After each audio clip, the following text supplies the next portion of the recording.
베드로전서 3장 18절에서 베드로전서 4장 11절까지 이제는 하나님을 위해 살자라는 말씀 제목으로 말씀 증언하겠습니다. 이제는 하나님을 위해 살아야 됩니다. 전 세계적으로 사회주의 열풍이 강하게 불고 있습니다. 어떻게 자유주의 국가에서 사회주의 사상이 저렇게 만연하게 펼쳐질 수가 있을까? 미국의 대선을 보며 우리가 느껴본 바입니다.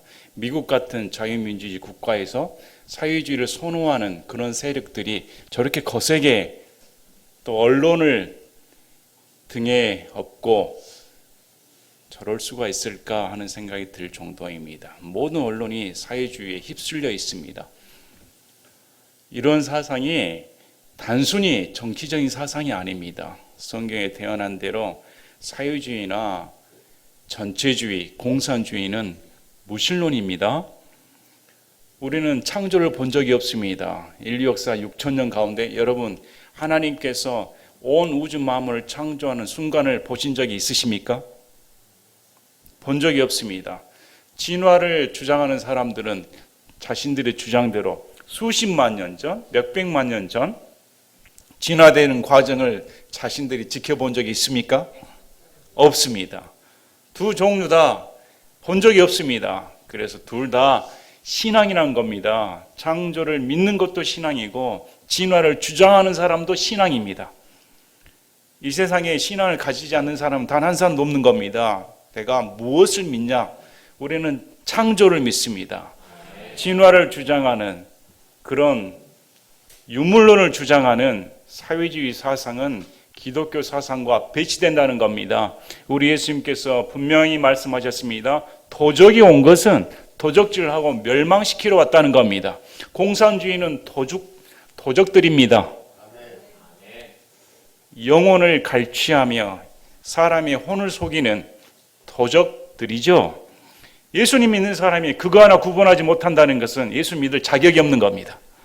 우리가 예수님 믿는 사람이라면 내 혼을 하나님의 은혜 가운데 구속받았다는 겁니다. 노예 상태에서, 영적인 노예 상태에서 하나님께서 구속시켜 주셨는데 이 놀라운 자유인이 되었다는 것이 몸과 혼과 영이 그 모든 것으로부터 자유롭게 되었다는 겁니다. 자유가 없는 기독교는 존재할 수가 없다는 겁니다. 기독교의 주제가 자유입니다. 그래서 우리 예수님께서 저와 여러분을 노예 상태에 있던 우리를 자유케 하기 위해 오신 겁니다. 그래서 이 자유가 얼마나 소중한 것인가? 자유가 침해되는 것에 대해 예수님 믿는 사람은 분노해야 되는 겁니다. 저항해야 되는 겁니다. 거부해야 되는 겁니다. 이제 안타깝게도 말세가 될수록 사람들은 하나님을 떠나게 됩니다. 하나님의 가치관에서 떠나 육적인 자신의 모든 것을 만족시킬 수 있다는 이 세상이 전부라는 사상에 빠지게 돼 있습니다. 성경에 태어난 대로 말세가 될수록 예수님 믿는 사람도 휩쓸려 간다는 겁니다. 이러할 때 우리가 정신을 바짝 차리고 오늘 말씀처럼 만물의 마지막 때가 다가왔다는 겁니다. 마지막 때를 만나 우리는 어떤 자세로 하나님을 섬겨야 될 것인가? 다시금 허리를 동여매고 하나님을 위해 살아야겠다. 제가 성도들과 나눈 말씀들이 있습니다. 이전에는 예수님 믿고 복받고 잘 삽시다 통하는 시대였습니다. 20, 30년 전에는 열정이 통하는 시대였습니다. 그래 우리도 한번 해봅시다. 뜨겁게 기도하고 교회에 모여 참 부흥하는 그런 역사가 있었습니다. 그러나 지금은 어떠할까요? 지금 그런 게 안 통한다는 겁니다. 이제 바깥에서 교회를 놔두지를 않습니다. 교회의 자유를 억압해버리는 겁니다. 교회의 주장을 못하게끔 하는 겁니다. 동성애는 안 됩니다. 낙태는 안 됩니다. 공산주의는 안 됩니다. 진화사상은 안 됩니다. 일부 일처제입니다. 성경의 가치관을 주장을 하면 자신들의 정치적인 이데올로기가 맞지 않아서 그들의 최우선순위가 교회를 입막음하게 하는 겁니다. 여러분 그들의 아젠다가 뭡니까? 하나님의 신앙을 파괴시키는 겁니다. 이러한 것들이 일어나는 이 시대를 우리가 눈을 뜨고 보면 이제 우리끼리 잘 먹고 잘 삽시다. 우리끼리 신앙 잘 합시다. 이런 시대는 그때가 배부른 시대였습니다. 이제는 그런 시대는 지나갔다는 겁니다. 지금은 우리 스스로가 각자 자신을 살펴보고 하나님 앞에 절대적인 신앙 자세를 가져야 되는 겁니다. 예수님 앞에 내가 심판받는다, 심판석 앞에 내가 서게 된다는 마음가짐을 가지고 살아야 되는 겁니다.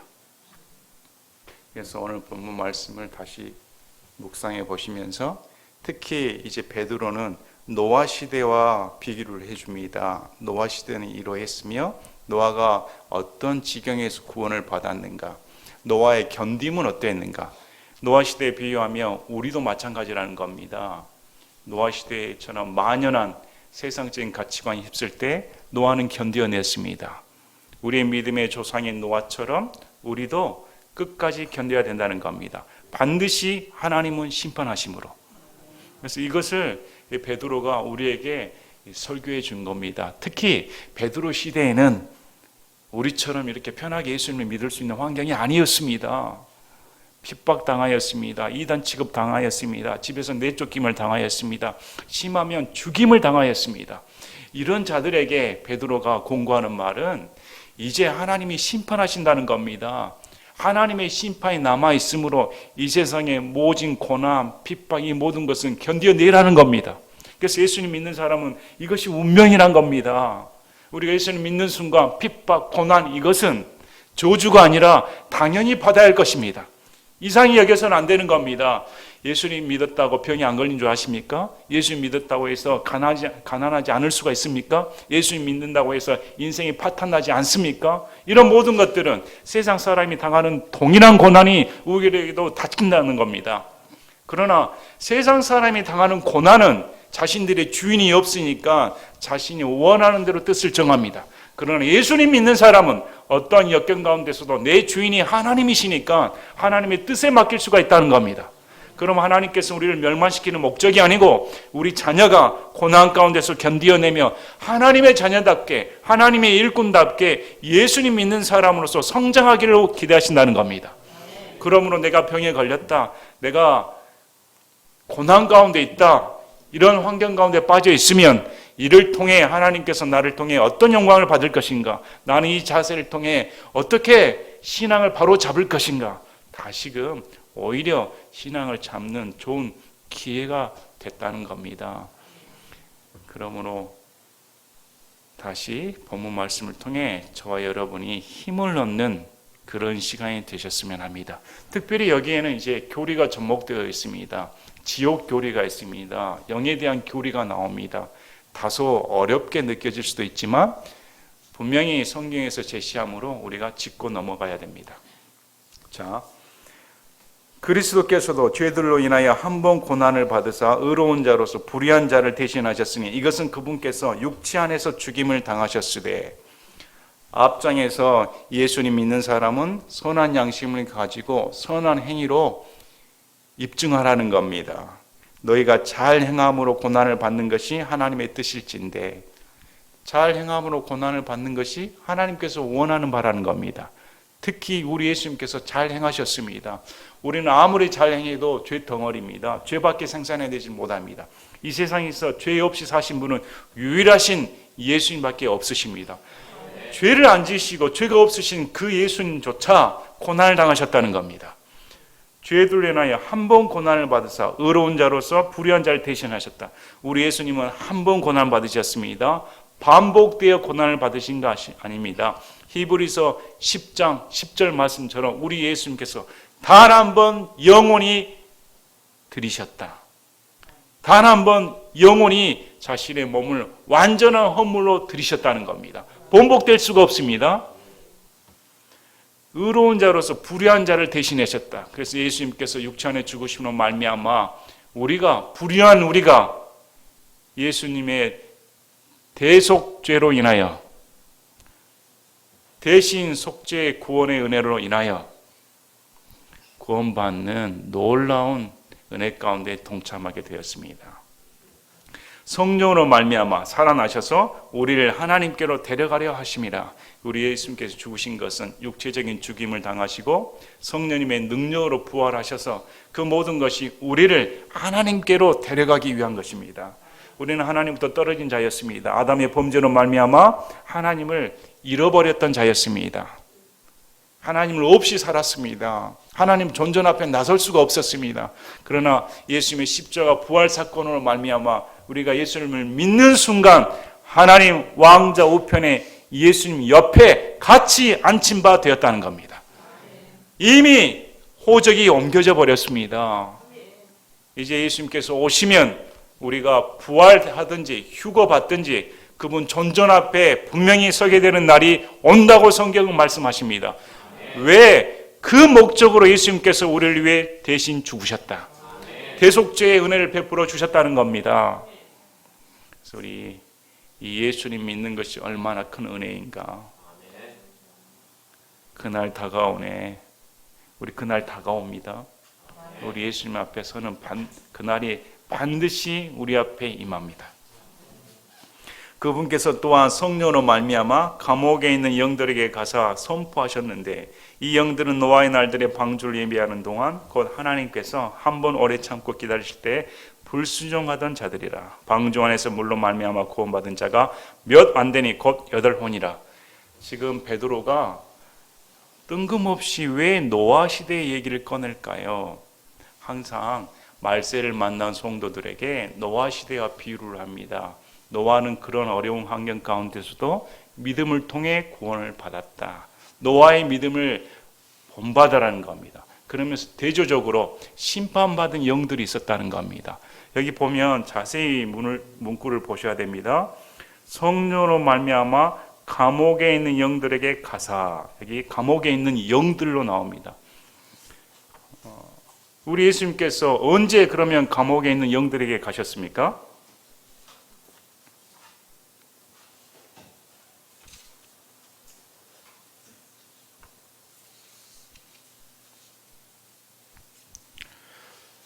누가복음 23장 42, 43절에 보면 예수님과 함께 못 박혀 있었던 범죄자가 말을 합니다.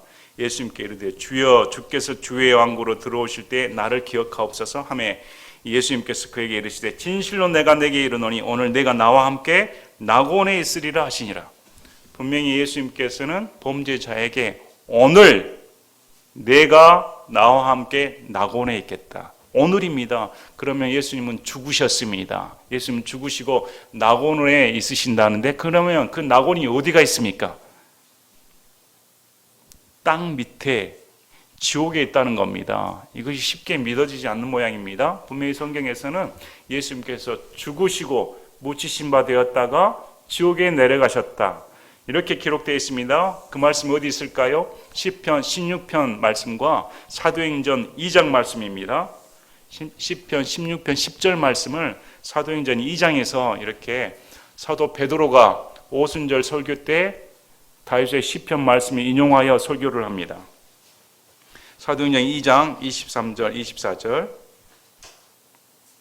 그분께서 하나님의 정하신 계획과 미리 하심을 통하여 넘겨짐에 너희가 그분을 붙잡아 사악한 손으로 십자가에 못 박아 죽였으나 하나님께서 그분을 사망의 고통에서 풀어 일으키셨으니 이는 사망의 그분을 붙들 수 없었기 때문이라. 다윗이 그분에 관하여 말하되 다윗이 대언자로서 예수님의 십자가 죽음에 대해 시편 16편 말씀을 통해 말을 했다는 겁니다.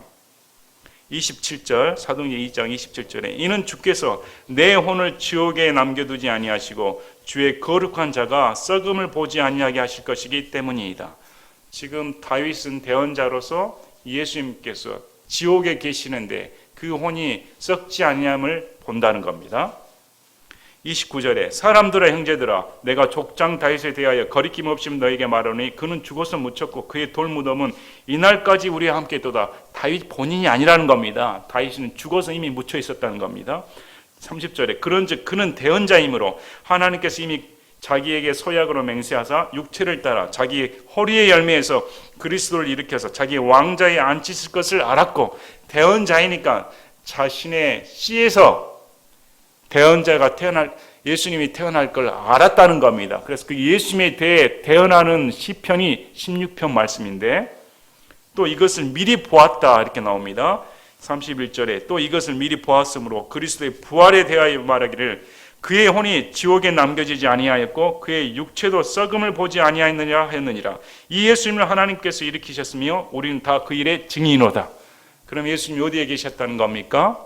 죽으시고 지옥에 내려가셨다는 겁니다. 그리고 그 지옥에 내려가신 곳이 우리 누가복음 범죄자에 말씀하신 것처럼 오늘 내가 너와 함께 나고온에 있으리라. 그래서 누가복음 16장 부자와 거짓 나사로 얘기가 나옵니다. 부자도 죽고 거짓 나사로도 죽었습니다. 둘 다 내려갔습니다. 그런데 거짓 나사로는 나곤이라 불리우는, 당시 아브라함의 품에 불리우는 아브라함의 품으로 갔다는 겁니다. 또 부자도 죽었는데 어디로 갔는가? 지옥으로 끌려갔습니다. 그래서 지하세계로 불리는 지옥에는 크게 그 안에 진짜 지옥, 우리가 말하는 진짜 지옥이 있고 그 안에 나곤도 있었습니다. 그 사이에 누가복음 16장 25절 26절에 아브라함이 그에 이르되 아들아, 부자에게 말하는 겁니다. 너는 너의 평생에 너의 좋은 것들을 받았고 그와 같이 나사로는 나쁜 것들을 받았음을 기억하라. 그러나 이제 그는 위로를 받고 너는 고통을 받느니라. 26절 이 모든 것 외에도 우리와 너희 사이에는 큰 구렁텅이가 놓여 있어 여기서 너에게 건너가려 하는 자들이 갈 수 없고 거기서 오려 하는 자들도 우리에게 건너올 수 없느니라. 그러니까 지하세계에 낙원과 지옥이 있는데 서로 볼 수 있었습니다.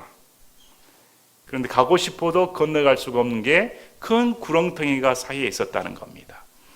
그리고 그 낙원은 고린도후서 12장 4절에 사도 바울이 3층 전 체험을 합니다. 12장 4절 그가 낙원으로 채어 올라가서 말할 수 없는 말들을 들었는데 사람이 그것들을 말하는 것은 법에 어긋나니라. 이제 낙원이 3층 천으로 옮겨졌다는 겁니다. 예수님 부활 사건 이후에, 예수님 부활 사건 이전에는 이 낙원이 지하세계에 있었습니다. 그래서 신앙, 믿는 사람들, 믿음의 조상들은 다 죽으면 지하세계의 낙원으로 내려갔습니다.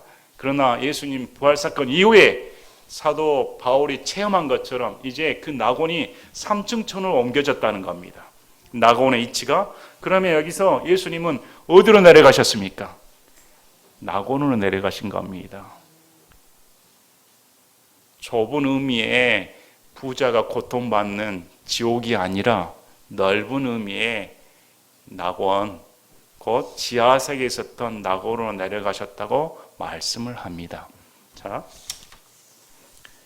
그러면 여기 감옥에 있는 영들 나옵니다. 그러면 이 영들은 누구를 말을 할까요?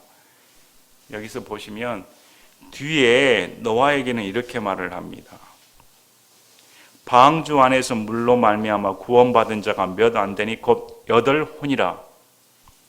노아와 구원받은 식구를 합쳐서 인간에게는 혼이라는 단어를 붙여줬습니다. 그런데 왜 여기는 영이란 말을 했을까요? 만약에 이게 사람이라면 혼이라고 말을 했을 겁니다. 성경에서는 영 하면 천사를 가리킵니다. 영적인 존재들을 가리킨다는 겁니다. 그러면 감옥에 있는 영 하면 이건 보통 인간이 아니라는 겁니다. 누구일까? 창세기 6장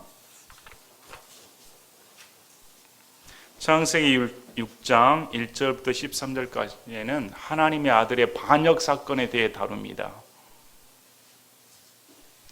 창세기 6장은 하나님의 아들들이 사람의 딸들의 아름다움을 보고 자신이 원하는 대로 아내를 삼았다는 겁니다. 그래서 태어난 족속이 거인 족속입니다. 거인들이 나왔다는 겁니다. 자, 창세기 6장 2절에 하나님의 아들들이 사람들의 딸들과 또 그들이 아름다운 것을 보고 자기들이 택한 모든 자를 아내로 삼으니라. 4절에 당시에 땅에는 거인들이 있었고 그 뒤에도 있었으니 곧 하나님의 아들들이 사람들의 딸들에게 들어와 사람들의 딸들이 그들에게 아이들을 낳았을 때더라. 바로 그들이 옛적에 강력한 자들 즉 명성 있는 자들이 되었더라. 우리 흔히 신화 영화 많이 봅니다. 데미갓이라는 말을 봅니다. 반신반인, 헤라클레스들 비롯한 실제로 존재했다는 겁니다. 이 거인 족속들이 천사의 아들들이었다는 겁니다. 여기서 하나님의 아들들은 천사를 가리킵니다. 우리가 흔히 의역을 해서 하나님의 아들들은 믿는 자, 사람의 딸들은 불신자를 말을 하는데, 그러면 불신자에게는 아들이 없습니까? 믿는 자에게는 딸들이 없습니까? 또 지금 불신자와 믿는 자가 결혼을 하면 거인들이 태어납니까? 성경을 있는 그대로 봐야 됩니다. 구약에서 하나님의 아들을 하면 천사인 겁니다. 천사가 인간의 모습으로 내려와 사람의 딸들과 결합하여 난 자손이 거인 족속인 겁니다. 그래서 성경에서 보시면 우리 그 다음에 베드로 후서에 나옵니다. 베드로 후서 2장 4절 5절 보시면, 베드로 후서 2장 4절 5절 보면, 하나님께서 죄를 지은 천사들을 아끼지 아니하사 지옥에 던지시고 어둠의 사슬에 넘겨주어 심판 때까지 예비해 두셨으며, 5절에 세상을 아끼지 아니하시고 오직 의의 선포자인 여덟 번째 사람 노아를 구원하시며 경건치 아니한 자들의 세상에 홍수를 내리셨고, 여기 보면 천사들을 아끼지 아니하사 지옥에 던져서 어둠의 사슬에 넘겨주었다. 심판 때까지 예비해 두셨다. 이렇게 나옵니다. 유다서를 보면 자신의 신분을 떠나 범죄한 천사들을 쇠사슬로 묶었다. 이 말씀이 동일하게 기록되어 있습니다. 그래서 여기 감옥에 있는 영들은 지금 노아 시대를 말하고 있습니다. 노아의 날들에 한정되어 있다는 겁니다. 온 시대를 아우러서 말씀하신 것이 아니고 지금 노아의 날들이다. 특정한 날들에 이런 영들이 감옥에 갇혀 있다.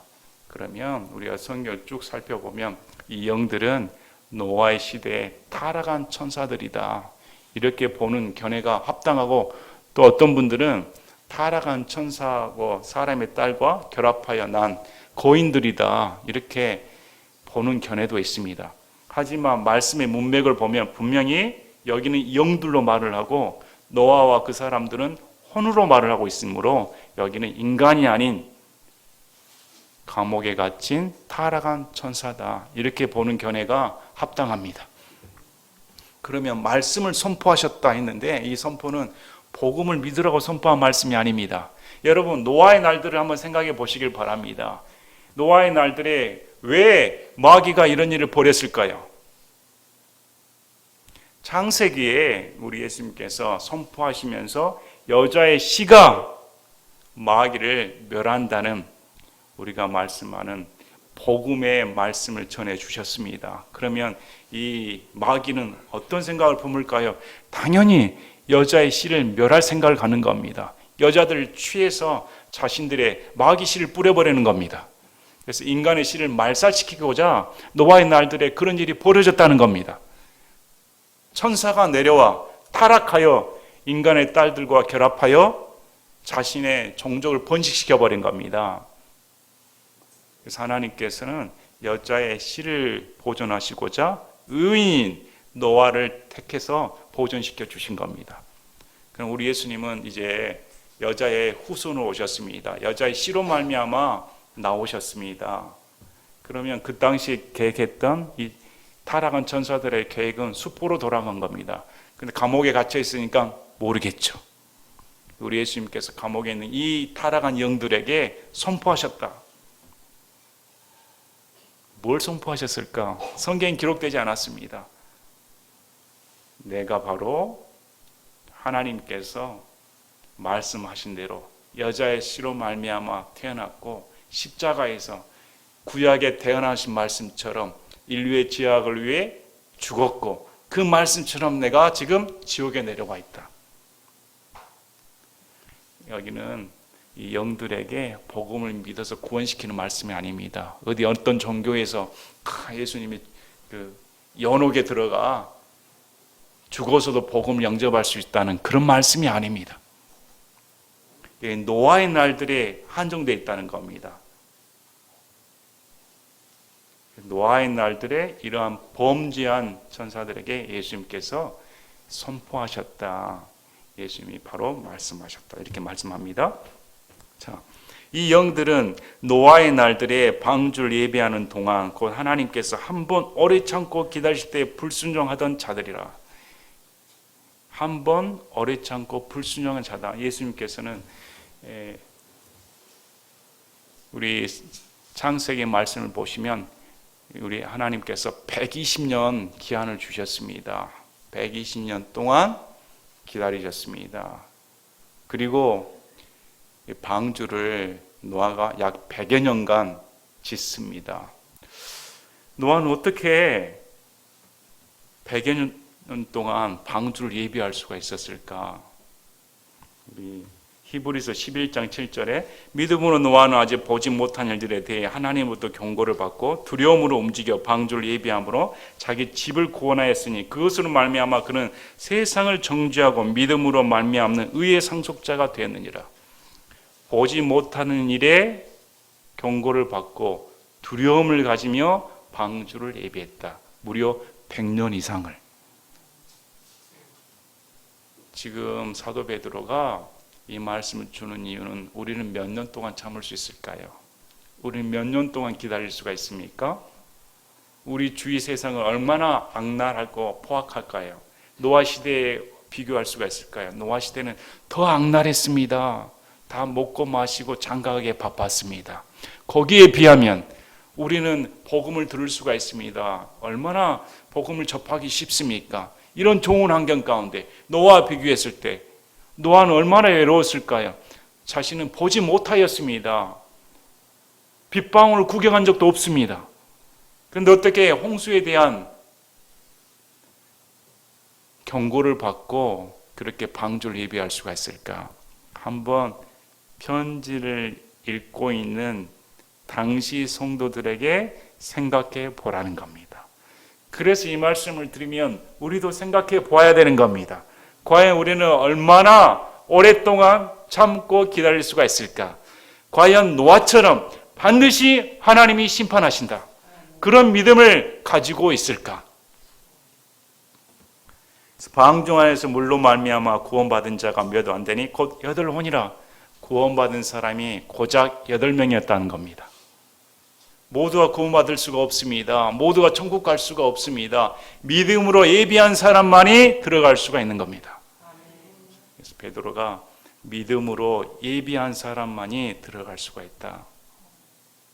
그 일과 동일한 모형 곧 침례가 예수 그리스도의 부활로 말미암아 이제 또한 우리를 구원하나니 이것은 육체에 더러운 것을 제거하는 것이 아니요 선한 양심이 하나님을 향하여 응답하는 것이니라.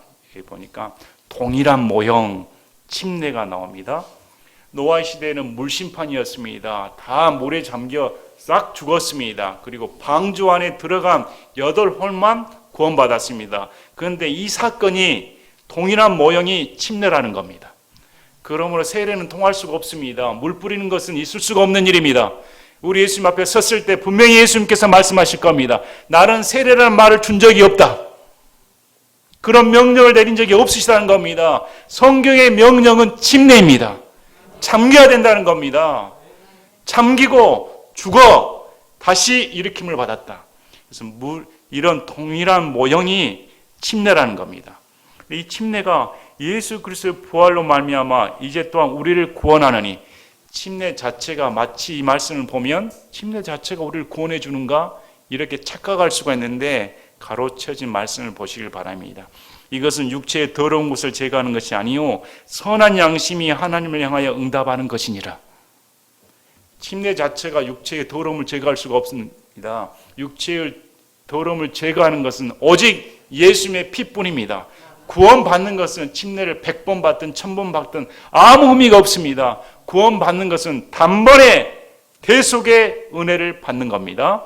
단번에 예수님을 믿음으로 구원받는 것이지 어떤 외적인 노력이나 연습이나 교육이나 행위로 구원받을 수는 없다는 겁니다.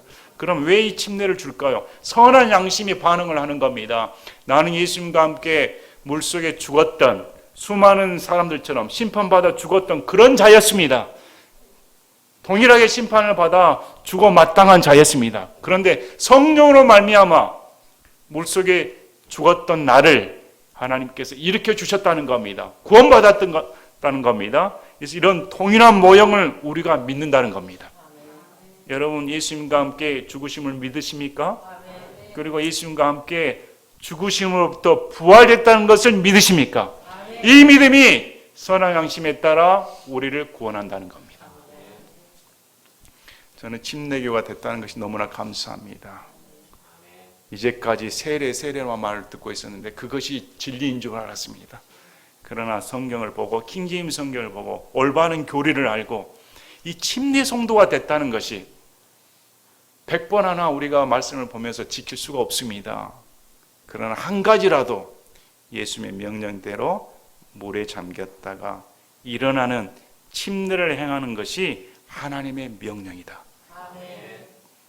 그래서 우리 본문 말씀처럼 골로새서 2장 12절 말씀을 보시길 바랍니다. 골로새서 2장 12절에 너희가 침례 안에서 그분과 함께 묻혔고 그분을 죽은 자로부터 살리신 하나님의 활동에 대한 믿음을 통해 침례 안에서 또한 그분과 함께 일어났느니라.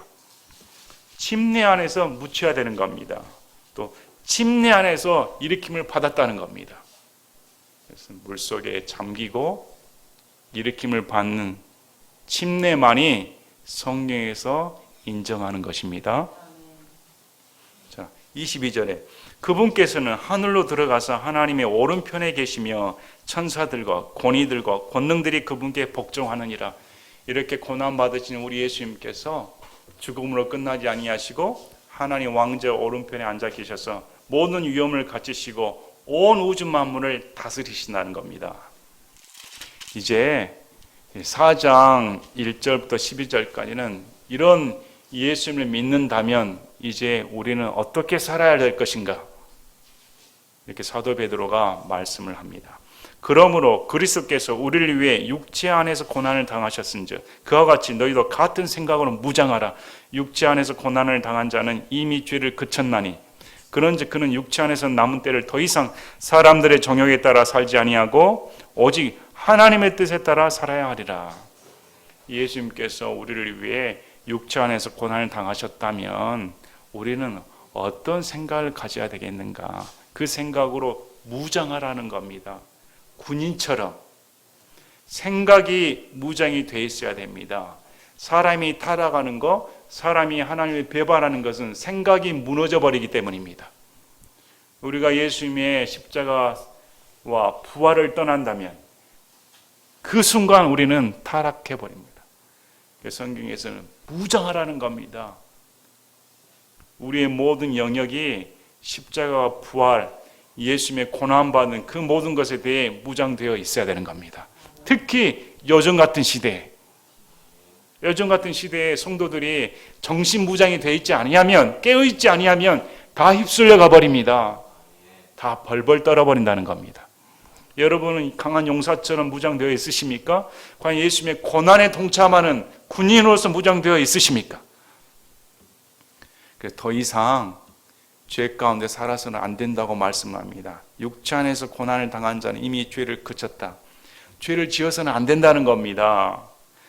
그래서 육체 안에서 남은 때를 더 이상 사람들의 정욕에 따라 살아서는 안 된다는 겁니다.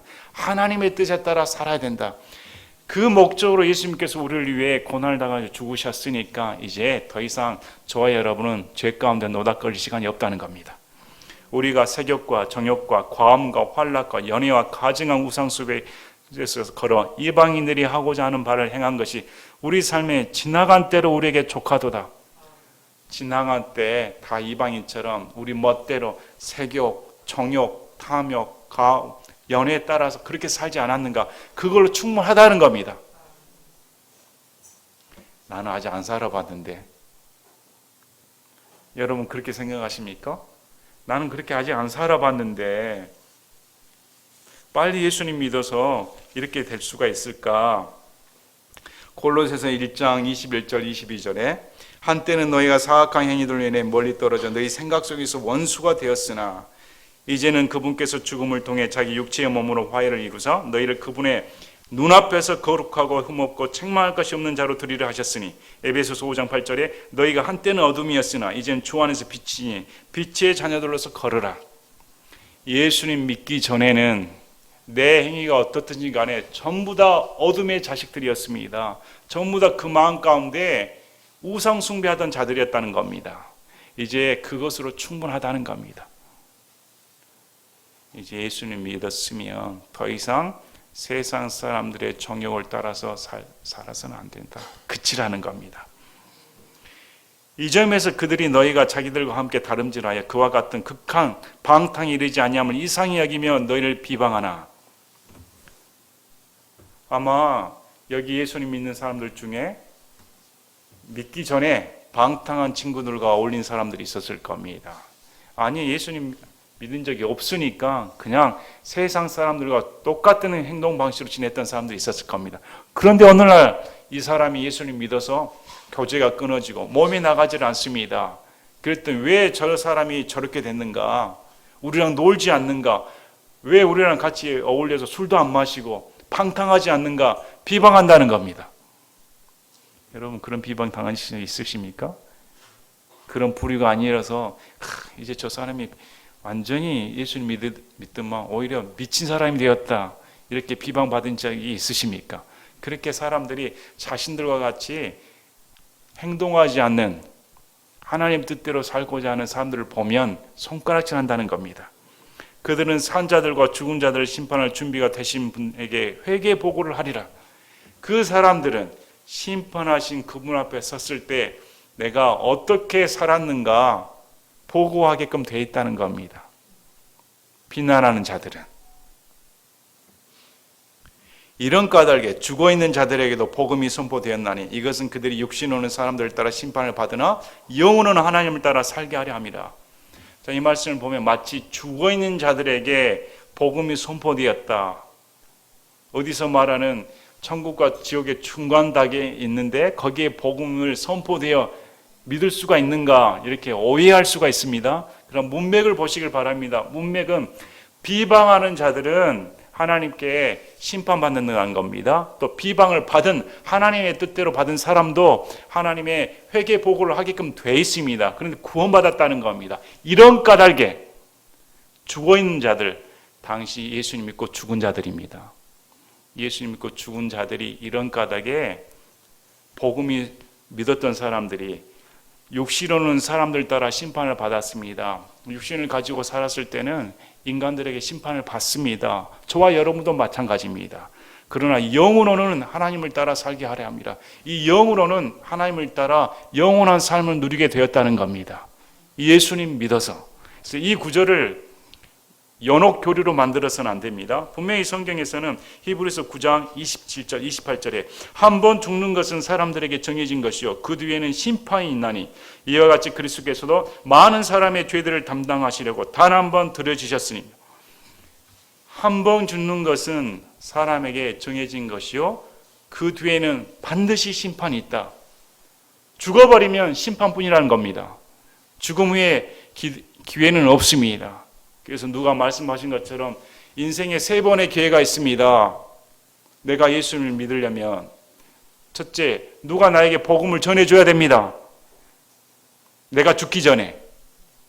두 번째, 나에게 복음을 전해준 사람이 안 죽어야 됩니다. 그 사람이 죽기 전에.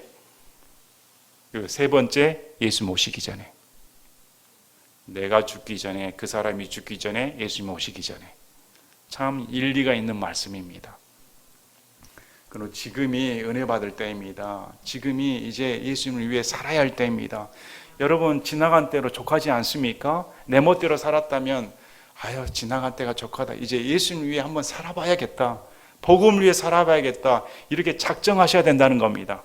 그래서 오직 모든 것의 끝이 가까이 왔으니 그러므로 너희는 정신을 차리고 깨어 기도하라는 겁니다. 당시 2000년 전에도 모든 것의 끝이 가까이 왔다. 그래서 종말 신앙, 말세 신앙이야말로 예수님을 믿는 사람이 반드시 가져야 할 신앙인 겁니다. 종말이 얼마 남지 않았다는 신앙이. 우리 인류 6천년의 역사가 이제 막바지에 다다르고 있습니다. 영화를 1시간 반짜리, 2시간짜리 보기 싫으면 요즘 유튜브에 영화 리뷰 그리고 결말 포함 있습니다. 10분 20분 만에 방대한 분량을 줄여서 보여줍니다. 결말을 얼른 보고 싶으니까. 우리 하나님께서 인류의 6천년 역사를 압축시켜서 기록해 놓은 책이 성경입니다. 여기에는 결말이 포함되어 있습니다. 여러분 결말 보고 싶으십니까? 그러면 쭉 넘겨가지고 요한계시록을 보시면 됩니다. 인류의 역사의 영화 드라마처럼 맨 처음에 어떻게 시작한 거 보시고 싶습니까? 그러면 창세기 1장 1절을 보시면 됩니다. 영화 드라마처럼 여기 성경에 인류의 대파노라마가 다 적혀져 있는 겁니다. 리뷰를 꼭 하십시오. 그래서 우리가 얼마나 감사합니까? 어떤 사람들은 그런 인류의 파노라마를 보지 못하고 지내지 않습니까? 근데 우리는 앞날을 알고 지내는 사람들입니다. 앞날이 어떻게 될 것인가? 이제 만물의 마지막 때가 다가왔습니다. 가까이 이르렀으니까 어떻게 해야 될까요? 정신 차리라는 겁니다. 깨어 기도하라는 겁니다. 자, 기도하라는 것은 명령입니다. 골로새서 4장 2절에도 항상 기도하고 기도 중에 감사를 드리며 깨어 있으라. 그래서 깨어 있는 것과 기도는 동일한 말입니다. 잠자는 것과 기도하지 않는 것은 동일한 말입니다. 그래서 그 사람이 영적으로 깨어 있다, 이 세상에 대해 깨어 있다, 하나님 앞에 바로 서 있다 판단하는 기준은 기도입니다. 여러분 기도하십니까? 하나님을 향해 기도하십니까? 특별히 여러분들이 우리 교회 앞날을 위해 또 교회를 예배당을 위해 기도해 주셔서 감사합니다. 깨어 있으니까 기도하는 겁니다. 만물의 마지막에 와 있으니까 정신 차려 기도한다는 겁니다. 이제 예수님 오실 날이 얼마 남지 않았다. 여러분도 그렇게 생각하실 겁니다. 저도 마찬가지고 인생을 돌이켜 보니까 내가 예수님 위해 한 일이 없는데 예수님께서 오늘 오시면 어떨까? 내일 오시면 어떨까? 과연 예수님 앞에 섰을 때 내가 뭘 했는가? 아무것도 없습니다. 이런 모습으로 어떻게 예수님을 만날 수가 있을까? 마지막이라고 하는데 나는 지금 어떤 상태로 신앙생활을 하고 있는가? 진짜 마지막으로 생각하고 있으십니까? 정말 예수님께서 곧 오신다고 생각하면 우리가 이렇게 할 수가 있을까요? 그래서 이 말씀을 주시는 겁니다. 정신 차려 기도해라. 이제는 지나간 때로 세상 연락의 삶을 살았다면 이제는 그만하라는 겁니다. 그만하고 하나님 편에서 바로 살아라는 겁니다. 무엇보다도 너희끼리 뜨거운 사랑을 품으라. 사랑은 허다한 죄를 덮으리라. 공동체에게 주신 말씀입니다. 교회 공동체에게 서로 사랑해라. 그래야 다른 사람의 허물을 덮어볼 수 있다는 겁니다. 사랑이 있으면 다른 사람의 허물은 보이질 않습니다. 특히 가족들 보시길 바랍니다. 가족들 보면 아이 태어났을 때 똥을 싸면 이런 향긋한 향기, 남의 아기가 똥을 싸면 이러죠. 내 자식 똥은 향기로운. 왜 그럴까요? 사랑하니까. 사랑이 있으면 냄새도 향긋하게 보입니다. 근데 사랑이 없으면 똥이 문제입니까? 무엇 하나 꼬투말에만 잡으면 그렇게 보기가 싫습니다. 교회에서도 그렇다는 겁니다. 교회에서도 상대방의 허물이 보이면 미워하는 감정이 갔으면 안 된다는 겁니다. 정말 저 사람에 대한 사랑을 품고 있으면 어떤 모습이든 간에 그런 허물은 덮어볼 수가 있다는 겁니다. 그래서 사도 베드로가 교회가 서로 사랑으로 상대방들의 허물을 덮어줘야 된다. 불평 없이 서로 대접하라. 당시 성도들은 자신의 집을 개방했습니다. 대접하기 위해서는 손님을 대접을 잘했다는 겁니다. 요즘 사람들은 대접하기 싫어합니다. 신분이 노출되기 바랍니다. 싫습니다. 또 자신의 가정이 오픈되어 사람들이 알까봐 싫어합니다. 번거롭습니다. 귀찮합니다. 노동이 듭니다. 근데 베드로는 성도들을 대접하기에 힘쓰라는 겁니다. 서로 대접해 주라는 겁니다. 여러분, 상대방을 대접할 수 있다는 그 자체가 행복해야 되는 겁니다. 상대방을 대접할 수 있는 그 자체가 여러분에게 놀라운 은혜라는 겁니다. 이런 마음으로 각 사람이 선물을 받은 대로 하나님의 여러 가지 은혜를 맡은 선한 청지기로서 서로 그 선물을 써서 섬기라. 하나님께서 각자에게 선물을 주셨습니다. 이 선물은 내 유익을 위해 사용한 것이 아닙니다. 은사로 불리우는 그 모든 은사들, 선물들은 남의 유익을 위해 쓰기 위해 하나님께서 주신 겁니다. 각자의 있는 선물들은 남을 위해 사용하시길 바랍니다. 누구든지 말하려거든 하나님의 말씀들을 말하는 것이 하고 누구든지 섬기려거든 하나님께서 주시는 능력으로 하는 것이 그 일을 하라. 모든 삶의 원동력이 하나님이 하셨다는 겁니다. 하나님이 대접하게 하셨습니다. 하나님이 물질을 주셨습니다. 하나님께서 당신을 사랑하십니다. 그러면 얼마나 교회 분위기가 좋을까요? 이것은 모든 일에서 예수 그리스도를 통해 하나님께서 영광을 받게 하려 함이니 그분께 찬양과 통치가 영원무궁토록 있기를 원하노라. 아멘. 이렇게 하는 모든 것이 하나님께 영광을 돌리기 위함이다. 예수님을 통해 우리는 구원받았습니다. 그래서 구원받은 우리의 모든 활동, 모든 생각, 모든 영역이 우리 주님께 영광을 돌릴 수 있어야 되는 겁니다. 그래서 오늘 말씀을 보시면 그 사람의 행동이 얼마나 중요한가. 이제 세상 사람과 구분되어 노아의 믿음처럼 세상에 휩쓸리지 않고 심판하시는 하나님 앞에 두려움을 갖고 구별되는 신앙생활을 반드시 해야 된다고 성경 우리에게 말씀을 합니다. 오늘날 이렇게 혼잡하고 번영신앙을 추구하며 하나님을 이용하려는 그런 퇴폐적인 신앙은 더 이상 버려야 되는 겁니다. 이제는 거짓된 신앙은 버려버리고 예수를 믿는 자로서 고난에 대해 적극 동참하며 이제 말세가 될수록 우리 자녀들은 더 믿기 힘든 시대가 다가왔다는 겁니다. 이런 사실을 직시하고 바른 성경, 바른 말씀, 바른 신앙관을 교회가 가지고 있어야 되는 겁니다. 우리 스스로가 각각 무장하여 깨어 기도하여 하나님 뜻대로 사는 참다운 신앙이 되기를 진심으로 기도합니다. 제가 기도하고 마치겠습니다.